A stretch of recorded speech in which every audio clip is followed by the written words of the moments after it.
Hey everyone, welcome to another deck tech on Temur Delver.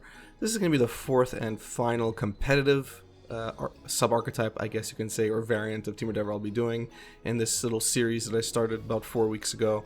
Next week I'm going to be going over a budget version of Temur Delver, or at least how I would play a budget version with every card costing $10 or less. Yeah, it's interesting, but let's focus on today's. We're going to be looking at Temur Brazen Delver, and the difference here is that we are actually running Brazen Borrower, a full play set. So let's take a look at the core here. Of course, Delver of Secrets and Tarmogoyf, like I said in the 3 previous deck techs. Not much to say here. Very, very obvious cards. Very central to Temur Delver in Modern. If you're playing competitively, these cards, in my opinion, are immovable. Just immovable.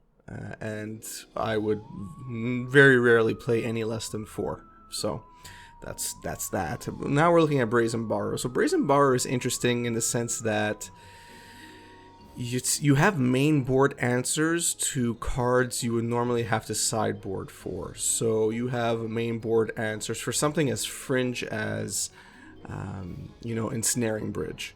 So this is just a match I played recently. My opponent Ensnaring Bridged me on game 1. Normally, it's game over. Very normally, it's game over because we have no answers. If it resolves, we have no answers to take care of it. But with Brazen Borrower, you can cast it for 1 blue, 1 colorless for its instant adventure. And what you do is you return target non-land permanent an opponent controls to its owner's hand. So you can target Ensnaring Bridge and get in a big attack in, or wait until you have a big attack on the ground and then bounce Ensnaring Bridge back to your opponent's hand, or bounce Ensnaring Bridge to your opponent's hand and then have a counter ready for it next time they're trying to resolve it.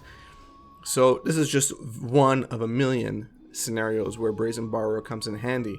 Game 1s against Eldrazi decks, where you have a big creatures that you might not be able to deal with properly. All of a sudden, Brazen Borrower might help you, clear a path, getting rid of Planeswalker. I mean, it's very clear here, non-land permanent. So, Brazen Borrower is giving you a lot of options here. It's essentially a more advanced Vapor Snag, in the sense that you can target almost anything, and eventually, once you do cast it for its adventure cost, it goes on an adventure, right? It's the way it's worded, and then you can cast it at any point because it has flash for 2 blue and 1 colorless to be a 3/1 flyer. It can only block creatures with flying, but that's not really a problem because you mostly want to cast it and then just swing in with it. It's a 3/1, so it's not really going to be surviving much anyway. So yeah, it's a threat. It's removal. It's temporary. Even if it's temporary, it's still removal. It's very, very interesting. And this formulation is, how I figured is one of the best ways to play with it. But of course, there are many ways you can play with it. Some Delver pilots play with Uro and Brazen Borrower in some number. Some people, some pilots play with less than 4 and fit in other creatures. That's all valid. But today we're going all in on Brazen Borrower. So let's look at the other creatures, the Hooting Mandrills. Yes, the famous common, originally from Khans.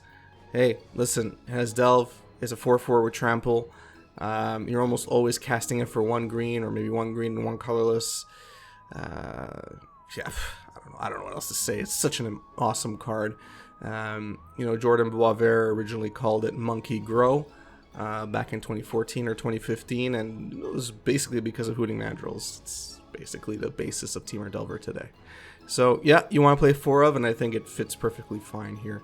We are actually playing threat heavy in this variant of Temur Delver. Usually we play 12 creatures, 12 to 14. Now we're playing 16, but that's fine. That means we always have access to threats. The permission. So, I mean, if you've seen the 3 previous deck techs, you know exactly what I'm going to say about all of these. Stubborn Denial is your go-to. It's one of it's one of the core cards of this deck. It's one of the few decks in Modern that can reliably play Stubborn Denial with Ferocious. We have Tarmogoyf, we have Hooting Mandrills, and that's usually enough to, have a Ferocious Stubborn Denial most of the time. And that's what you want. It's a 1 mana counter spell for non-creature spells, and it's perfect. Very, very, very powerful in Modern. Mana Leak, yes, I'm playing 4 of now. You thought I couldn't get any worse. I'm playing 4 Mana Leaks and only 3 Force of Negations, but we'll get there in a second. So I'm playing 4 Mana Leaks. Yeah, again, this is the formulation that I settled on. We are playing Disrupting Shoal, and I also wanted to shore up my 2 CMC blue spells to have more answers to 2 CMC spells in Modern. So it's my main rationale for upping my Mana Leak count.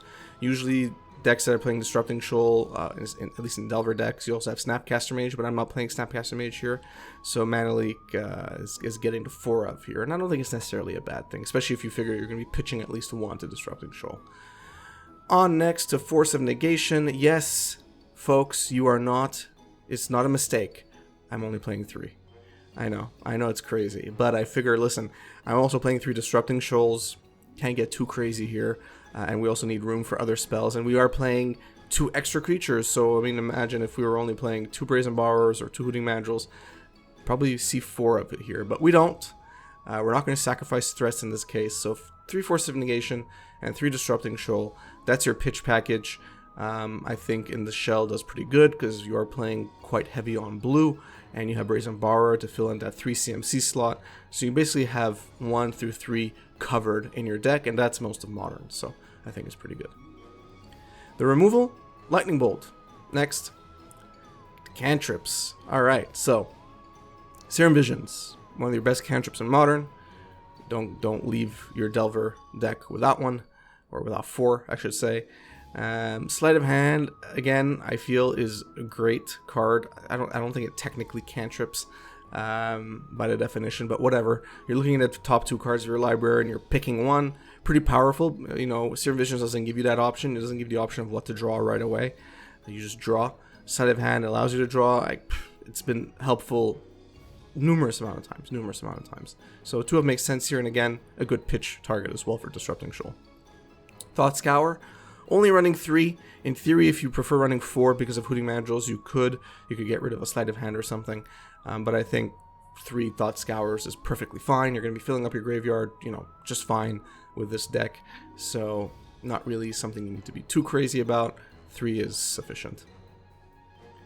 All right, the lands. Nothing has changed. But for anyone who maybe hasn't seen my previous deck techs in this series, which I recommend you do, go back. It's only been a few weeks. Yeah, this is essentially a bulletproof mana base. I've been using it for literally years, I think at this point half a decade. For half a decade, it hasn't changed. I'm telling you, it's bulletproof. It's Blood Moon proof. I mean, we play Blood Moon in the sideboard. You can't go wrong with this mana base. And as I always say, as a disclaimer, because people will ask, why don't you play Botanical Sanctum or Spirebluff Canal? Very valid lands. Very valid cards to play in this composition. I've tried them out many times in Temur Delver. It's not my thing. When I play lands, I want the land to do what it's supposed to do, like now, like right away. No, I don't want to wait a turn. I don't want some condition that I may not be able to meet later on in the game or early on in the game. And Spirebluff Canal, Botanical Sanctum, they bring in those conditions. Oftentimes, I need a 4th land, and if those are my 4th land draws, they might as well be 5th land draws, because they're going to be useless on turn 4, or they're going to be useless as your 4th land because they're going to come in tapped. So this is why I stick to this mana base. It's, I guess, the most expensive version of the mana base that you can have, but it just works. It works. If you need to go down, to a bit more budget, well, you can look at my budget deck tech that's coming next week for Temur Delver. That's super budget. But yeah, you could always swap some of the shocks with the check lands. Sideboard. Again, the sideboard is very, at least in the past, this is a 4th deck tech. It's all Temur Delver. This varies very little. I mean, I try different compositions at any given time, and this is a sideboard that I essentially stayed in after grinding with this deck. So this is the sideboard that I present to you. But in theory, there is no right or wrong in the numbers that you choose and the compositions you choose. It's really up to you as the pilot and the meta that you're expecting to play in. I recommend you watch my Temur sideboard tech video. I posted a couple of weeks ago. I got very good feedback to that from viewers, which was great. But if you want to hear in depth on all of these card options and when to play them and how to play them, then go watch that video. I recommend it. It's long, but it's very informative, and it'll help you become a better sideboard strategist, I guess you can say, because building sideboards, in my opinion, is much harder than building your main board. But quickly going through this, Engineering Explosives I'm using as my sweeper, general sweeper for creatures or anything else I need to target. We have three colors of mana we have access to, so that's up to 3 CMC. Reality Shift, I'm liking it. I'm liking it more and more as I play with it. It's our 2 mana Path to Exile, essentially. It's as good as it's going to get in Temur, honestly. So yeah, Reality Shift, pretty good here. Grafdigger's Cage for your graveyard strategies. We're not playing Uro in this version of Temur Delver, so I think it's perfectly fine to play 3 of. I'm not playing Surgical Extraction, don't really need it. There's no Storming Entity to really benefit from that either. I think through Grafdigger's Cage is fine. 3 Blood Moons, it's Blood Moon. Huntmaster Defels, my pet card. I love Huntmaster Defels. You don't need to play with this. You could play something else, another Feed the Clan or something else, but I really enjoy Huntmaster Defels. Very good for grinding matchups. Braid, I think arguably one of the best artifact removals currently in Modern because of its flexibility. Dealing 3 damage or destroying an artifact, which means you can bring it against artifact decks, but you could also bring it in against just aggro decks that you just need extra removal. Braid's pretty good here. Veil of Summer, it's legal. It's amazing. You bring it in against heavy blue or black decks, you win, ideally. Very good against Mill as well, don't forget. Mill targets you, almost always, so stopping one of their Mill 10 or Mill 8 cards is pretty important. And Feed the Clan. Yep. Feed the Clan, you have Hooting Mandrills, you have Tarmogoyf gaining 10 life. Might as well be game over for your burn opponent. This number you can up if you feel you need to, depending on your meta. Last but not least, the matchups. So I feel like, again, I do this matchup analysis for every deck that I do, including all the Temur Delver ones. I think of the matchup analysis overall, Brazen Delver does pretty well in a lot of these because of Brazen Borrower. So let's get there. So combo. I think all variants of Temur Delver are very good against combo. Almost any kind of combo. Whether it's spell-based combo or a land-based combo, it doesn't really matter. Whatever is currently in the meta, you're pretty well positioned because you have answers to essentially everything. A lot of them are in your main board. I'm not really too concerned about combo. It doesn't mean that you are a guaranteed win. It just means that you're heavily favored. At least that's my view of it on combo. I mean, just look at your permission package in this version of Temur Delver. You have a lot of answers, and Brazen Borrower makes it even better because if the combo that you're playing against has permanents that it needs to rely on, Brazen Borrower can really screw it up by bouncing those permanents temporarily. So again, I think your combo matchup is very, very good. Aggro. Your aggro matchup, in my opinion, increases with the variant that I'm presenting to you today.